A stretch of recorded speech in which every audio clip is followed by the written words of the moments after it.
All right, let's just jump right into it. LeBron beating the scoring record. Okay, I mean, he's the king. Is he though? He's the king. Okay, so this is my thing. Yes, he's the king. I think this is the plus. He's been able to compete at a level he has for as long as he has because he's the greatest athlete ever. Yeah. I will agree with that. Yeah. What I won't agree with is he is not the best scorer ever. I mean, Michael Jordan is. Yeah, and that's the thing, you know. Yeah. I feel like, especially on ESPN. Yeah. They run that shit into the dirt. I'm done. With You know what I'm saying? Like every day, like get off this man's nuts. Like, I'm done with you know what I'm saying? But yeah, I mean, he is the kind of guy where he's just great for the longest. And you know what I'm saying? And that's really the difference, because people want to go, oh, but he's not he's way different. The thing is, like, the thing is that a lot of people are really great at, like, in basketball especially, are typically really great for like 1 year. The thing about Michael Jordan's really great for 10 years. I mean, 10 years, 6 This is where I'll disagree. Michael Jordan and Kareem Abdul-Jabbar, these people who were the best of the best. Really great. They didn't have any of the technology LeBron has. They didn't have the nutritionists he had. They didn't have the workouts he had. They didn't necessarily have the food at the level at which it is now that they had during that time. And that being said, no one knows how great. I would say Kobe was the best example of what could have been what a Michael Jordan or Kareem Abdul-Jabbar could have been with the nutrition they had. Well, the thing is, even with the proper nutrition, you've gotta chalk some things up to genetics. I mean, this guy. No, he's a genetic freak. This guy is built for the long term. Like, so is Kareem Abdul-Jabbar. He was a genetic freak. Right, no one looked like him and scored as well as him ever. Still. But the thing is, he fell off though. He didn't fall off. He didn't care about basketball anymore. You know what I'm saying? And he did it at the same amount of time as LeBron. Because LeBron is 30. He's 38. You know how old Kareem was when he retired. Well, so what I'm saying, LeBron is giving you 27 a night his whole career. You know what I'm saying? Kareem was doing that. No. Kareem's numbers don't lie. The thing about Kareem and LeBron though is LeBron is this electrifying being, and Kareem, you know, at a certain time gave up really on his passion with basketball. And I mean, obviously, he's doing. This is why Kareem was so athletic. He did martial arts. But I mean, you know, Kareem had to go through a lot of civil rights movements. That's the thing. You know, he had these motherfuckers. You know what I'm saying? Like you know what I'm saying? Like he had shit to fight for. Like, you know, not that LeBron doesn't. Yeah, I'm agreeing. Because LeBron be out here. LeBron be out here. But yeah, man, you know, he is a genetic freak though. Like, not to take away from him. I just think people who don't know basketball are the people who are obsessed with LeBron. Don't get me wrong, I'm obsessed with LeBron. I love LeBron. I like LeBron more than Steph Curry. I'm always going to be team LBJ. Okay. But that being said, I just think, like you said, ESPN's on the nuts, just like they are on Tom Brady's. But you know what? Tom Brady deserves it. Yeah. It's not like they don't deserve it. But you know what it is? It's that people, entertainment that people settle for is just what they know. And it kind of goes on, you know, because LeBron is so great that when you think of basketball, you think of Jordan and LeBron. That's what you think of. Yeah. Because who's always in the playoffs? Who's always in the finals? It's LeBron. So it's like when you think about basketball, that's already what you think, and they're just like, well, everybody knows this, and then their angle is we can speak about him so much, so either people are gonna hate him or love him, and that's kind of creates. All that matters is his ratings at that point. Because Well, because who do you want to watch? Because people tune in to things that they hate and love, and that's the thing, and that's kind of like, remember how we talked about Velma. And they're renewing that for a second season because so many people hate watch. And that's a terrible existence to have if you out here hate watching. Like, shame on you. But the issue with a lot of these things is like, this is really meta now.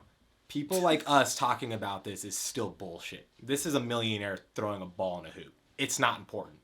But you make it important by listening to these things over and over and over. Yeah, and like, for instance, I have a bunch of homies, right? Yeah. And they'll be in the group chat. You know, Shaq. Yeah. Shaq is a commentator. Shaq will, like, 4 times a month, once a week, Shaq will post some shit, be like, if these three dudes teamed up and these three dudes teamed up, who would win? Yeah, and it's like, bro, give it a rest. Like, who cares, bro? That's the stupidity with, I mean, that's why you get fan fiction. That's why you get people talking about who Taylor Swift's dating. People like to create stories in their mind, especially when this person is out of reach, out of touch. Yeah. We like to create these images of these gods, like we were talking about back then. Yeah. So you know, it's like with ESPN, you know what I'm saying? They're like, well, we know when we show you this LeBron Jordan debate that we've had 4,000 times, when we show it to you again, you're going to feel so annoyed. You're either going to be like, it's him or it's him. How are you guys so stupid? And it's like, who cares? It's you care. Yeah. Exactly. So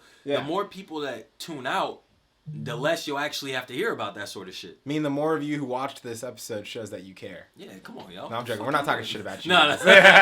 No, but it is a very interesting thing to think about because, I mean, at the end of the day, we can literally talk about anything right now. We could talk about still water versus sparkling water. And I feel like it's the same argument.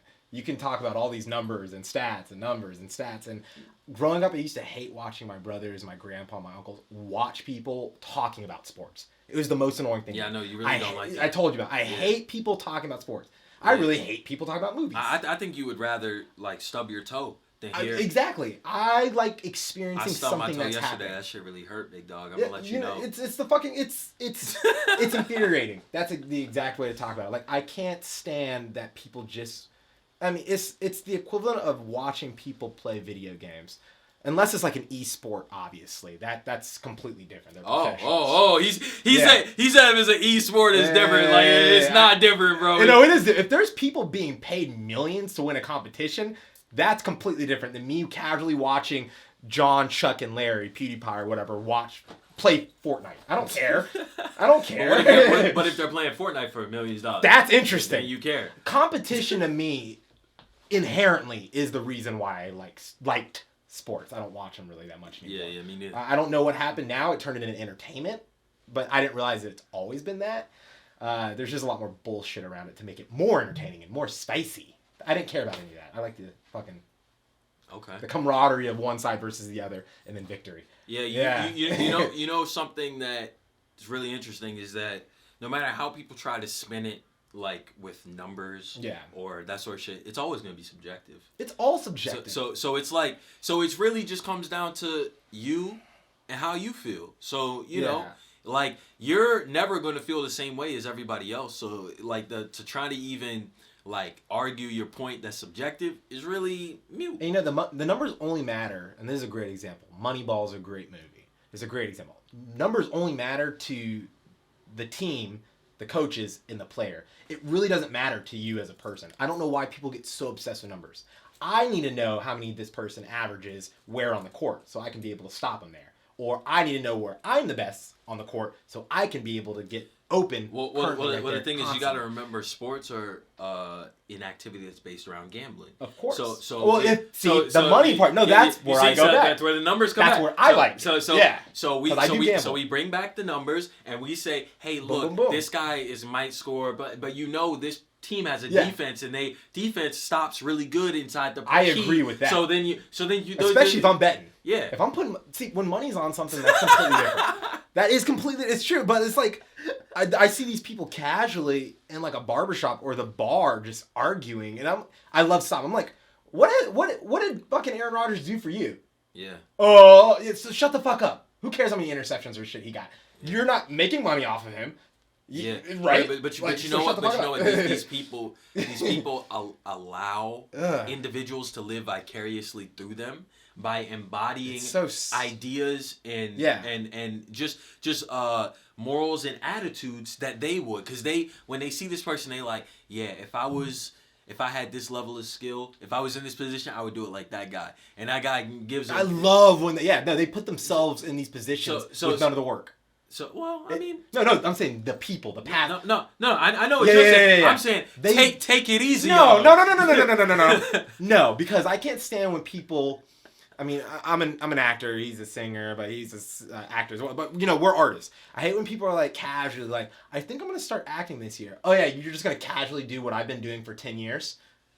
You think you can just jump into it? Huh? You think you can just get my network? You think you can just get my training, huh? Just casually like that? No!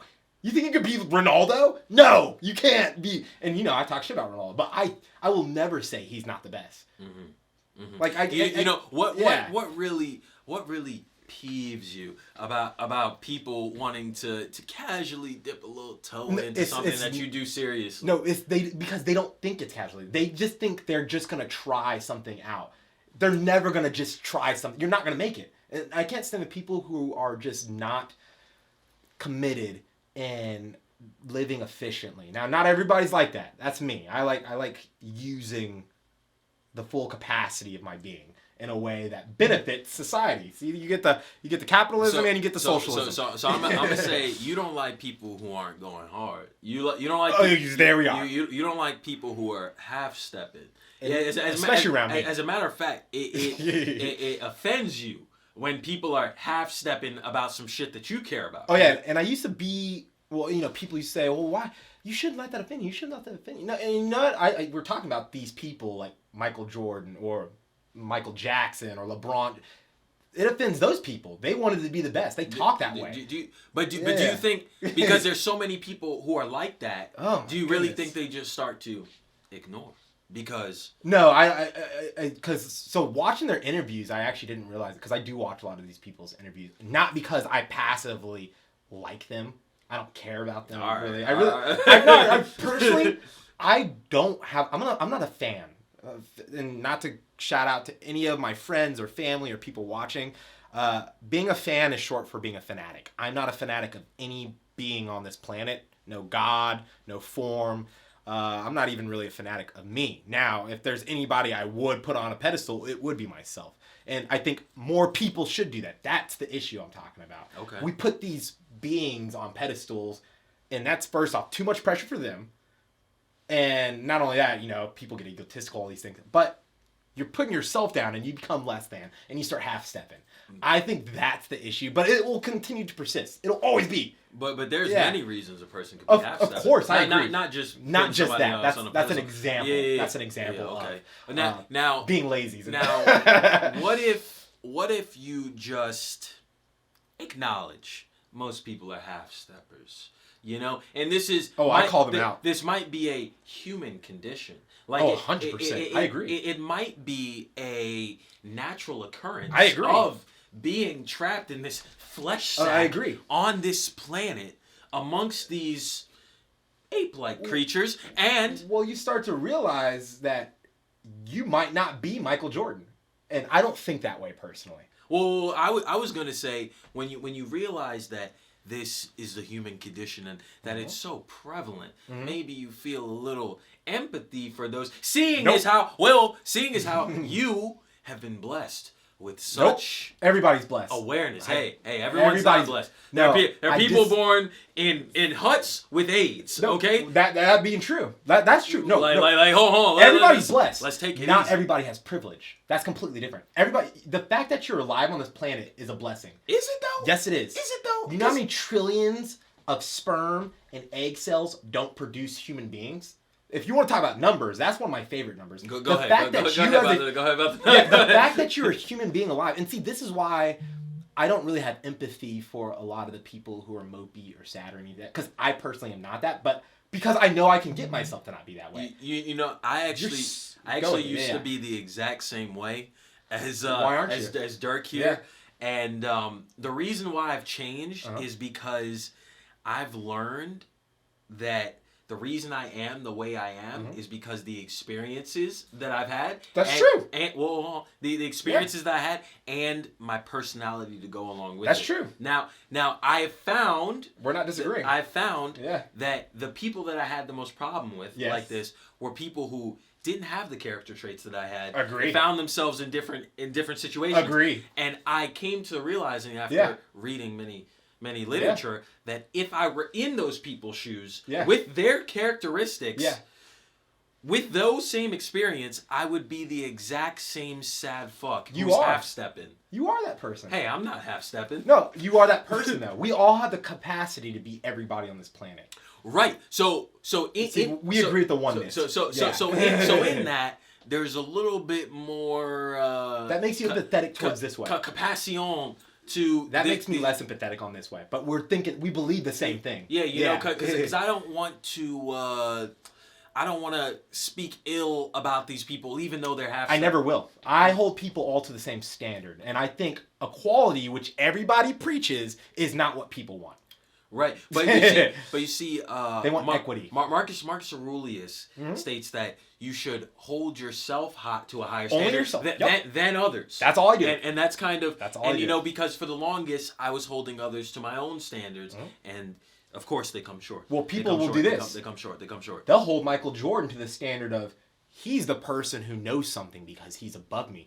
Or George Bush, he's the person who knows something because he's above. And see, that's the same exact thing. I know there's a saying in Texas. I know we're in Tennessee, but but no, people will be like, yeah, these people below us, oh, poor them. Pity, not empathy. And I get a lot of pity from people. I don't see any empathy. Who pities you? No, not me. I see a lot of people pitying people below them. I rarely see any people empathizing. Interesting. Because this is why when people are above them, they wish to be them or they break those people down. That is cognitive dissonance. Yeah, they like to tear those people down. So me, I treat everybody the same. Yeah. And so that's why I do better for telling somebody, you're not going to make it. Because first off, they can do one or two things. They can either disagree with me and prove me wrong, but eventually realizing they are just proving themselves right, or they can just slum down and half-step for the rest of their life. I did nothing. All I did was merely observe because they asked. Now, I don't walk around bombing people. Right. Okay. Yeah, no. Yeah, because I was like, that's kind of... No, I don't care. Okay. That's my point. I don't care about Michael Jordan. I don't care about Joe Schmo, the farmer. If somebody asks me my opinion... Joe Schmo, the farmer. Yeah, that's what I'm saying. Bring me the motherfucking mango. I hate on both sides. I can show you pluses, I can show you negatives. But if somebody asks me now... Yeah. Hey, what do you think about this, Dirk? I care about your opinion because I don't give opinions out freely. I hate when people do that. Now I'll say, well... If in my humble opinion, in my life experience, in my personality, this is my hardcore truth. Now, now let me ask you this though. Yeah. What does greatness look like? I don't think greatness is a thing. I disagree with that. I think that's another thing that we create. That's really not. It's an enigma. It's all enigmas. So you're saying greatness is an illusion. Yeah. If you want me to tell you what the illusion looks like, I can definitely do that because what does the illusion look like? Well, for example, recreation of greatness is what a film is a great example of because it's something everybody sits in awe to.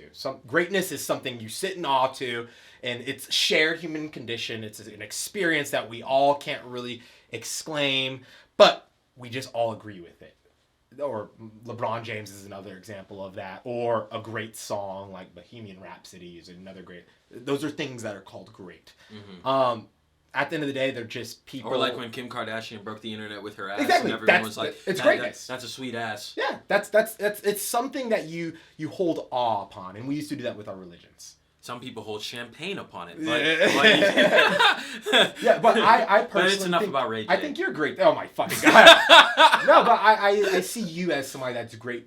To me personally, greatness is something whole because you yourself, first of all, just the way you interact with me. You don't see me as this person who's more than or less than. You treat me as an equal. Yes. That to me, that's a great experience because I rarely say that. Greatness is something that's rarely seen, I think. Rarely seen, okay. But it's not a thing. Being great, it's not a thing. Right. It's a word we place on something. Yeah. It's a standard. But yeah. Okay. But I mean, that's not even trying to be pretentious. You just are a great individual. I don't rarely see people or meet people like you.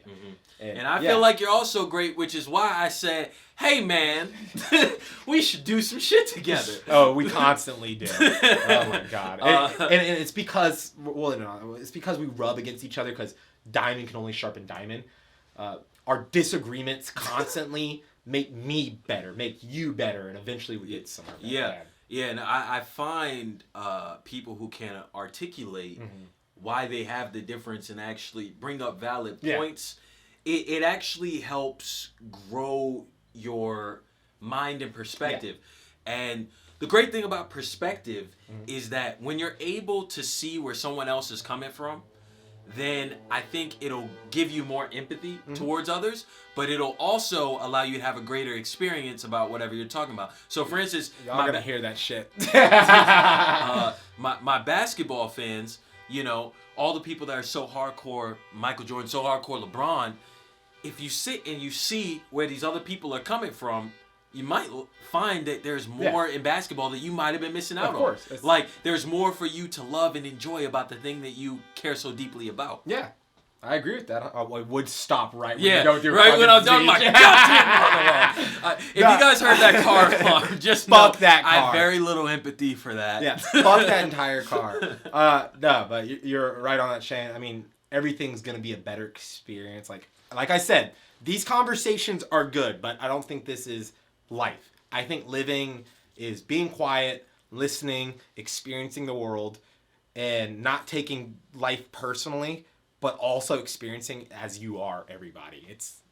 You just have to be one with everything, enjoy everything. Be one and be nothing. I mean, not enjoy. Enjoyment is inherently a positive thing. Just experience. Experience is not negative or positive. And I think that's great. Whether or not you live in a hut or whether or not you live in the Empire State. Well, if you live in a hut and you watching this video, first off, great, yeah, I good fucks for with yeah. you the long way. Thank you. I mean, more than anybody else. Like, just know you. Yeah. As a matter of fact, hit me. I cash app you. I got you. Because you know what I'm saying. There's a lot of, when we talked about equality and things like that. You know, there's a lot of ways where I feel like might be able to help somebody. If I can and it's easy for me, I definitely want to do it. No, so 100%. That's really what it is. It doesn't make you a good or a bad person. It's just LeBron King man, he that congrats. guy, man. No, congrats on that. He killed that At shit. the end of the day, he did do that. He did. No matter what people say or how he did it. He did. And he made it look kind of easy. I'm not gonna lie. Yeah. Like he out here just putting in like 35 minutes a night. Like, we're not talking shit about LeBron. LeBron is the best player in the league. Like, how the fuck he do that? Yeah, that's fucking wild. All right, that one's done.